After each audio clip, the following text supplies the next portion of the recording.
पति और पत्नी का जो रिश्ता होता है वह रिश्ता टोटली प्यार और भरोसे पर टिका होता है। लेकिन जिस दिन से भरोसा टूटता है उसी दिन से पति और पत्नी के बीच कलह होना शुरू हो जाता है और वही कलह एक दिन पति और पत्नी के लिए भारी पड़ जाता है और हंसता खेलता परिवार तबाह हो जाता है। आज की घटना में सेम कुछ ऐसे ही हो जाता है कि एक पति ही अपनी पत्नी के ऊपर ऐसा ही मनोवैज्ञानिक तरीके से दबाव करता है जिसकी वजह से वह पत्नी ही इस दुनिया को छोड़ के चली जाती है। लेकिन जब लोगों के सामने सच्चाई निकल के आती है, इसे सुनने के बाद लोगों को अपने कानों पर कतई यकीन भी नहीं होता और लेकिन जो भी सुनता हुआ सोचने और समझने के लिए एकदम विवश हो जाता है। आखिर क्या था इस घटना में, इस घटना में क्या हुआ, इस घटना की आप पूरी तह तक सच्चाई जानने के लिए इस वीडियो को आप लास्ट तक ज़रूर देखिएगा। नमस्कार दोस्तों, मैं प्रदीप कुमार आपको इस स्टडी बात चैनल पे मैं स्वागत करता हूं। दोस्तों आज की यह जो सच्ची घटना है, यह घटना सुनाने से पहले मैं आपसे एक छोटा सा रिक्वेस्ट करना चाहता हूं, क्योंकि आप अगर इस चैनल पर नए आए हुए हैं और पहली बार आए हुए हैं तो एक बार जाकर आप अपने इन्हीं प्यारे हाथों से आप इस चैनल को सब्सक्राइब ज़रूर कर लीजिएगा, ताकि आपकी वजह से आज जो वीडियो है यह वीडियो काफ़ी लोगों तक पहुंचाया जा सके और इसके लिए हम आपके तहे दिल से शुक्रगुजार रहेंगे। दोस्तों आज की यह जो सच्ची घटना है, यह घटना है ठीक मुंबई प्रदेश और उसी से एक सटा हुआ थाड़ा ज़िला पड़ता है और उसी का ही बिटवाड़ी एक थाना लगता है और ठीक उसी का ही उल्लासनगर पड़ता है। तभी मैं बात कर रहा हूँ ठीक 18 नवंबर साल 2016 का ही रात का लगभग वही 1:30 बजे का आसपास टाइम होता है। तो बिट्टावाड़ी जो थाना होते हैं, उसी थाना के थाना इंस्पेक्टर होते हैं, वहीं पर बैठे होते हैं YR खैरनार। उन्हीं के पास एक व्यक्ति का फ़ोन आता है। वह व्यक्ति हाँफते डाँपते हुए कहने लग जाता है कि साहब, हम इस समय ओरा पाड़ा परिसर वहीं से ठीक राजा राम एक कॉम्प्लेक्स पड़ता है, वहीं तीसरी फ्लोर में खड़े हुए हैं और वहीं पर एक लाल सूट पेश पड़ा हुआ है, उसी में एक डेड बॉडी पड़ा हुआ है। यह बात जैसे ही वहाँ के थाना इंस्पेक्टर YR खैरनार सुनते हैं, एकदम चौंक हो जाते हैं, क्योंकि रात का 1:30 बजे का आसपास टाइम है। इस तरह बात सुनकर वह उनका चौंकना एकदम स्वाभाविक था। उस व्यक्ति से कहने लग जाते हैं कि आखिर तुम्हारा नाम क्या है, पता क्या है और रहने वाले की कहाँ के हो और यह कैसे हुआ, यह कौन किया, यह सब सारे सवाल एक ही साथ खैरनार साहब उस व्यक्ति से दाग सा देते हैं। वह व्यक्ति वहाँ इंस्पेक्टर के सामने ही फ़ोन में कहना शुरू कर देता कि साहब, हमारा नाम है ठीक रफ़ीउल्लाह खान और हम साहब पश्चिमी बंगाल के ही मुर्शिदाबाद जो ज़िला पड़ता है और ठीक उसी का ही नगीनाबाग थाना पड़ता है और उसी का रोशनबाग ही एक गांव पड़ता है साहब, वहीं के रहने वाले हैं। और हम ठीक 8 साल पहले ही अपने परिवार की रोजी की तलाशी में यहाँ पर आए हुए थे और यहीं पर आकर राजमिस्त्री का काम करने लगे। हमारे परिवार का इसी से काफ़ी बेहतर तरीके से खर्चा चलता है साहब। हम जिस प्लाट में रहते हैं उसी से लगभग 2 प्लाट छोड़कर हमारे अपने मामा होते हैं राजेश खान, अब जिसकी उम्र लगभग 38 साल के आसपास है और हमारी अपनी मामी यानी कि राजेश खान की पत्नी है खुशबू, जो ठीक हमारे मामा के ही साथ ठीक हमसे 2 प्लाट छोड़कर उसी मकान में रहती है साहब। कल वही लगभग दोपहर का 12 बजे के आसपास टाइम होता है, तो हम अपने काम से वापस लौटते हैं। लेकिन जैसे ही इसी सीने के सहारे अपने ही कमरे में जाने लगते हैं तो उस वक्त हमारे अपने जो मामा होते हैं राजेश खान अब जीने से बड़े जल्दबाजी में उतरना शुरू कर देते हैं और हमको देखते कहने लग जाते हैं कि भांजे तुम कहाँ जा रहे हो। अपने मामा को देखते हैं तो हम एक बार मुस्कुरा पड़ते हैं, कहने लग जाते हैं कि हम इस समय खाने के लिए जा रहे हैं। रफ़ीउल्लाह भी जब यह बात कहता है तो उधर राजेश खान कहने लग जाते हैं कि तुम्हारी जो मामी है खुशबू कहीं चली गई है बिना बताए, हम उसके तलाशी के लिए जा रहे हैं और यह तुम हमारे पलट का चाबी पकड़ लो और जाकर वहाँ पर बैठे रहना, अगर खुशबू आएगी तो उसको यह चाबी अब पकड़ा देना। साहब हमारे मामा तो वहाँ से चले जाते हैं, लेकिन हाँ 12 घंटे बीत जाते हैं, ना हमारी मामी खुशबू लौट के आती है और ना हमारे मामा राजेश खान लौट के आते हैं। लेकिन जब हमें लगने लगता है कि कहीं ना कहीं कुछ तो गड़बड़ है, तुरंत अपने मामा इधर राजेश खान के पास मोबाइल नंबर पर कॉल करते हैं, लेकिन जब कॉल करते हैं तो हमारे मामा का मोबाइल नंबर जो होता है उस समय साहब बंद बता देता है। काफ़ी सोच में पड़ जाते हैं, लेकिन जैसे 1 घंटे का वक्त बीतता है, वही रात का लगभग 12:45 बजे के आसपास टाइम हो जाता है। तो उसी बीच हमारे अपने मामा राजेश खान का ही फ़ोन हमारे पास आता है। कहने लग जाते हैं कि भांजे, क्या तुम्हारी मामी कमरे पर पहुँची? कह देते नहीं। वह कह देते हैं कि वह दोबारा लौट के आए भी नहीं, क्योंकि हमने अपने इन्हीं हाथों से बेरहम तरीके से उसकी हत्या कर दी है और साथ में उसके बॉडी को एक लाल सूटकेस है अपने है बेडरूम जो फोल्डिंग है उसी के नीचे छुपा दिया है। भांजे, हम इस समय कल्याणपुर से ही गनौसरी एक्सप्रेस पकड़ लिए हैं और अपने गांव जा रहे हैं, और डेड बॉडी को हम जो होता है उसी बेड के नीचे छुपा दिए हैं। ले जाकर तुम कहीं अच्छी तरह से ठिकाने लगा दो। साहब, यह बात सुनते हैं ना हम कुछ सोच पाते हैं ना कुछ समझ पाते हैं। थाना इंस्पेक्टर खैरनार भी पे ध्यान से सुनते हैं। रफ़ीउल्लाह वहीं पर दोबारा दोहराते हुए कहने लग जाता है कि साहब, इसकी जो आवाज़ होती है उस समय अपने पड़ोसियों को भी लगाते हैं, वहाँ पर भी आते हैं और दरवाजे के अंदर जाते हैं तो बेडरूम के अंदर जो बेड होता है ठीक उसी के ही नीचे एक लाल सूटकेस होता है। उसको बाहर निकालते सारा नज़ारा देख लेते हैं। साहब, समझ जाते हुआ क्या था। अब फ़ोन के थ्रू इधर जैसे ही थाना इंस्पेक्टर खैरनार खबर पाते हैं, अपनी टीम को लेते हैं। लेने के बाद उल्लासनगर पहुंचते हैं, उसी फ्लैट में जिस फ्लैट का पता रफ़ीउल्लाह खान ने ही दिया हुआ था। लेकिन जब पहुंचते देखते हैं फ्लैट के बाहर काफ़ी लोगों का जमावड़ा लग चुका होता है। बड़ी रात का पूरा सन्नाटा होता है, काफ़ी लोग चहल पहल कर रहे होते हैं। लेकिन खैरनार साहब अंदर जाते हैं तो रफ़ीउल्लाह खान बाहर ही आकर खड़ा हो जाता, कहने लग जाता है कि साहब, ये लो आप फ्लैट का चाबी। रफ़ीउल्लाह खान फ्लैट की चाबी दे देता है। खैरनार अपने हाथ में लेते कुछ इंस्पेक्टर को लेकर वहाँ बेडरूम में जाते हैं तो वहीं पर सूटकेस पड़ा होता है। उसको खोल कर देखते कि सही में उसी सेटकोस में एक महिला का डेड बॉडी पूरी मरोड़ी अवस्था में पड़ा होता है। लेकिन जब घटना का निरीक्षण करते हैं और बॉडी का वही निरीक्षण करते हैं, देखते हैं कि बॉडी पूरी तरह से चोट मचोट से भरी हुई है। देखकर मामले को समझ जाते हैं कि ज़रूर बड़े बेरहमी तरीके से इस महिला के साथ यह सब कारनामा को अंजाम दिया गया है।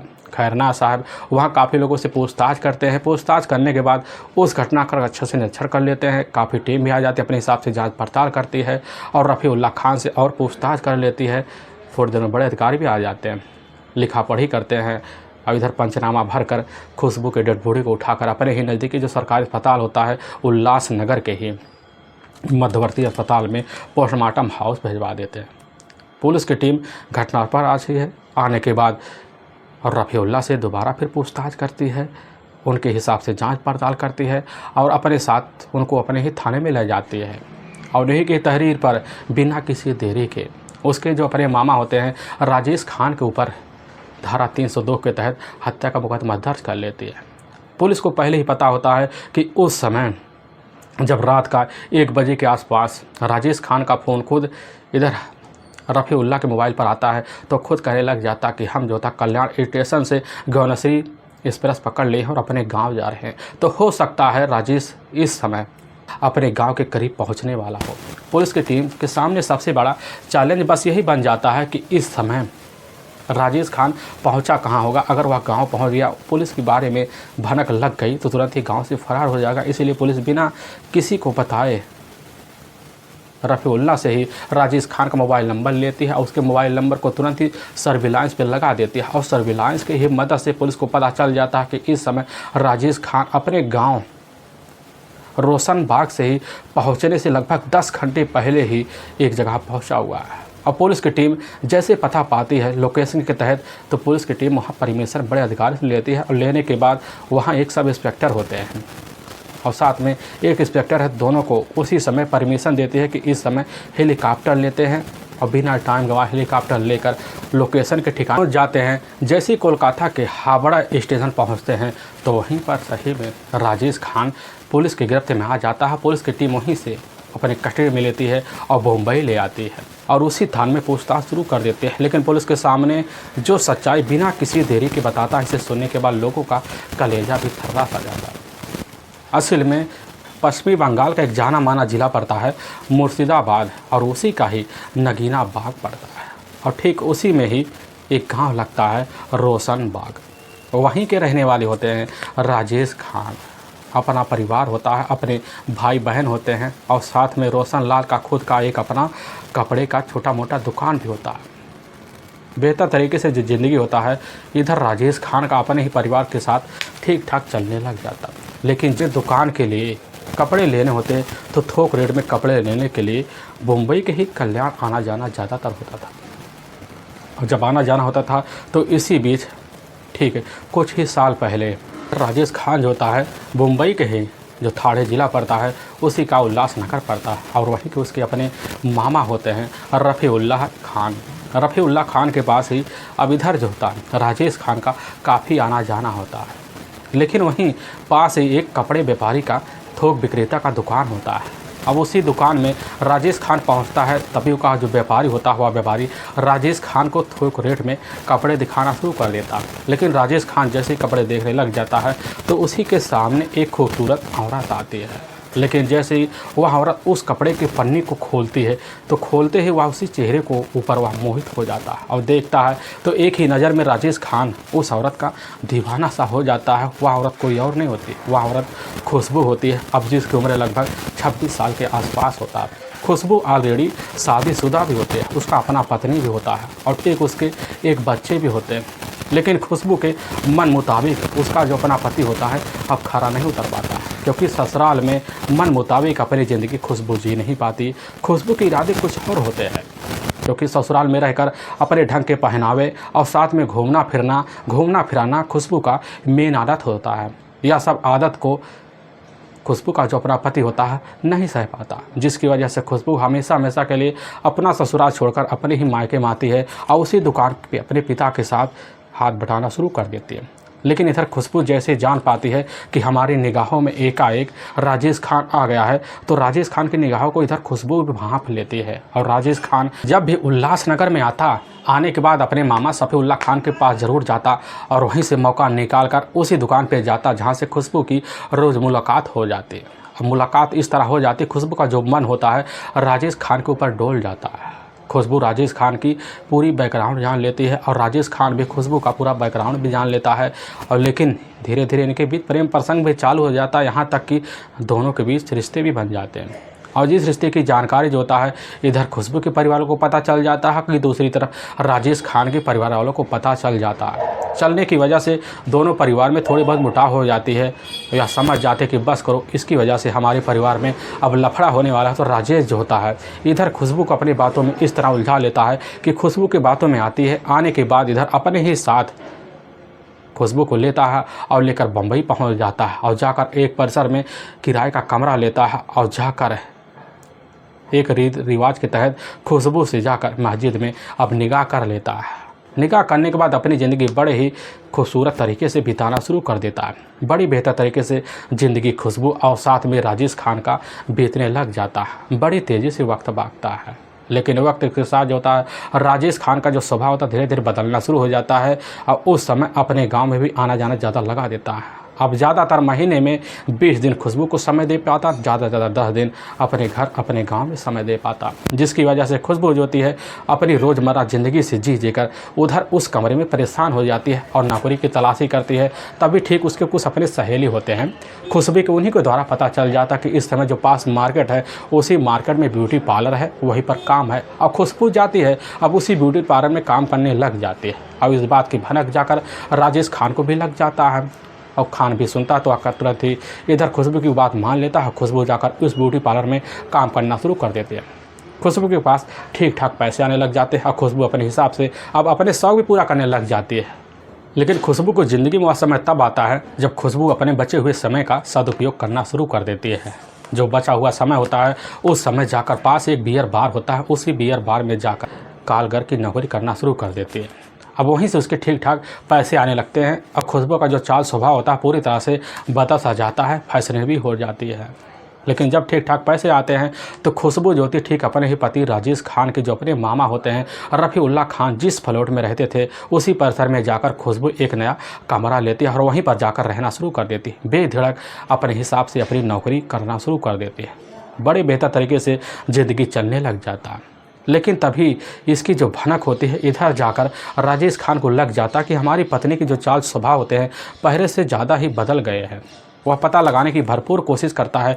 तभी उसको पता भी चल जाता है कि इस समय खुशबू सिर्फ ब्यूटी पार्लर की नौकरी नहीं करती, बल्कि वह बचे हुए समय बियर परिसर में जाकर अपने हिसाब से नाच प्रोग्राम भी करती है। और भनक जैसे ही लगता है राजेश खान एकदम सनस रह जाता है और उसी वक्त बिना टाइम गंवाए पश्चिमी बंगाल से निकलकर उल्लासनगर आता है। उसी परिसर में अपनी पत्नी के कमरे में जाता है। कहने लग जाता है कि हमारे कानों में जो तुम्हारे बारे में खबर लगी है वह पूरी तरह से सच है।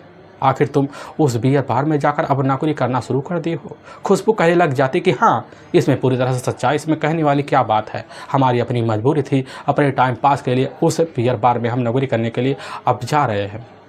बड़े बेधड़क बात इधर राजेश खान खुशबू से सुनता कहने लग जाता है कि आज के बाद तुम्हारा उस बियर बार में काम करना बंद है, क्योंकि हमारे पास इतने पैसे आते हैं कि इस पैसे की बदौलत तुम्हारा घर परिवार भी चल पाएगा। हाँ, लेकिन हम तुम्हें तुम्हारी जो नौकरी ब्यूटी पार्लर का, उस नौकरी को छोड़ने की इजाज़त नहीं देते हैं। खुशबू सुनती कहने लग जाती है कि यह तो हमारी ज़िंदगी है, हमें जीने दो। आखिर तुम कौन होते हो हमारी इस नौकरी को छुड़ाने वाले। यह बात इधर दूसरी तरफ राजेश खान सुनता है तो एकदम सोच में पड़ जाता, ना कुछ सोच पाता, ना कुछ समझ पाता। कहने लग जाता, खुशबू हम तुमसे सिर्फ प्यार नहीं करते, बल्कि तुम हमारी पत्नी भी हो। हमारा पूरा अधिकार तुम्हारे ऊपर है। खुशबू यह बात सुनती है, कह लेती है कि नहीं, हमारा अधिकार सिर्फ हमारे ऊपर है, हमारे ऊपर तुम्हारा अधिकार नहीं है। काफ़ी तरह तरह की बात इधर खुशबू बेधड़क राजेश खान की तरह कहना शुरू कर देती है। राजेश खान जब सुनता है तो एकदम सस्ता नजर आता है और इसी बात को लेकर वहाँ थोड़ी बहुत झगड़े तकरार हो जाते हैं। और झगड़े तकरार इस तरह बढ़ जाते हैं कि अब रोज़ का झगड़े तकरार बन जाते हैं। तभी ठीक 18 नवंबर साल 2016 का अब जैसे शाम का टाइम होता है तो उस वक्त खुशबू जो होती है बियर बार से काम कर कर अपने ही प्लेट में वापस लौट आती है। लेकिन देखती है उसका जो अपना पति होते हैं राजेश खान पहले से बैठकर उसका वेट कर रहा था, काफ़ी गुस्से में होता है। लेकिन जैसे ही खुशबू अब राजेश खान के करीब जाती है तो राजेश खान खड़ा होकर वही पूछताछ शुरू कर देता है। खुशबू सुनती है, कहने लग जाती है कि हम गए थे अपनी नौकरी के लिए, वहाँ से नौकरी करके आए हैं, हम काफ़ी थका आ रहे हैं। राजेश कह देता है कि तुम्हें उस काम पे कल से नहीं जाना है। खुशबू कह देती है कि हमारी मर्जी है, हमें अपनी ज़िंदगी और जीने दो, इसमें दखलंदाजी ना करो तो तुम्हारे लिए बड़ा ही अच्छा होगा। हम काफ़ी थके आ रहे हैं, हम जाकर अपने कमरे में सोने के लिए पूरी तैयारी करते हैं। हमारे कमरे में जाने के बाद तुम वहाँ आने की कोशिश भी मत करना।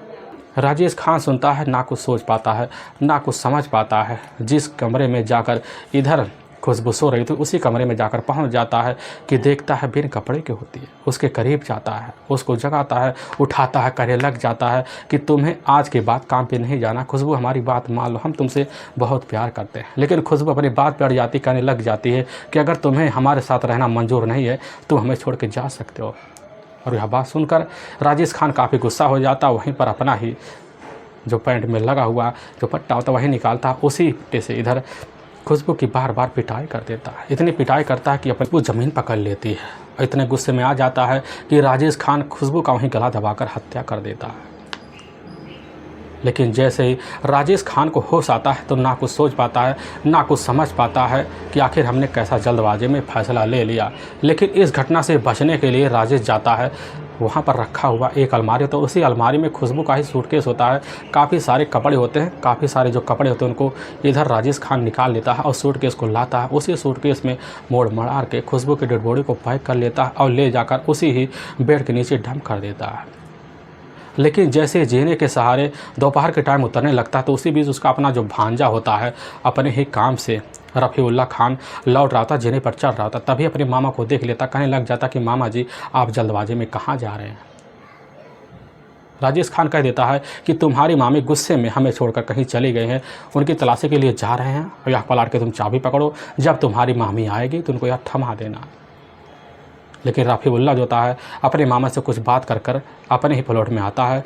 लेकिन कुछ घंटे बीतते हैं, 1 बजे के आसपास टाइम होता है, तो उसी वक्त रफ़ीउल्ला को रहाइश नहीं होता है। अपने मामा के प्लॉट में जाता है लेकिन वहीं से फ़ोन मिलाता है, लेकिन स्विच ऑफ बता देता है। राजेश खान दोबारा खुद रफ़ीउल्ला के बाद फ़ोन मिलाता है, सारी जानकारी देता है और इसी जानकारी के बदल रफ़ीउल्ला पुलिस के सामने एक एक बात रख लेता है, जिसकी वजह से पुलिस की टीम बिना टाइम गंवाए राजेश खान को अपने कस्टडी में लेती है और ले जाकर वहाँ के ही कोर्ट में पेश कर देती है और राजेश खान के ऊपर काफ़ी गंभीर मुकदमा दर्ज करके ले जाकर हमेशा हमेशा के लिए अब जेल के सलाखों के पीछे डाल देती है। दोस्तों, हमें इस घटना का सुनाने का उद्देश्य किसी के दिल को ठेस पहुंचाना नहीं है, बल्कि आपको यह बताना है कि आप जहां भी रहें, आप सावधान और सतर्क जरूर रहें। दोस्तों, अगर आपको यह वीडियो पसंद आ रहा है तो इस वीडियो को आप ज़्यादा से ज़्यादा शेयर करें और सब्सक्राइब करें, जिससे हम आपके बहुत आभारी रहेंगे। और फिर मिलेंगे एक नए वीडियो के साथ। तब तक के लिए अब जय हिंद और जय भारत।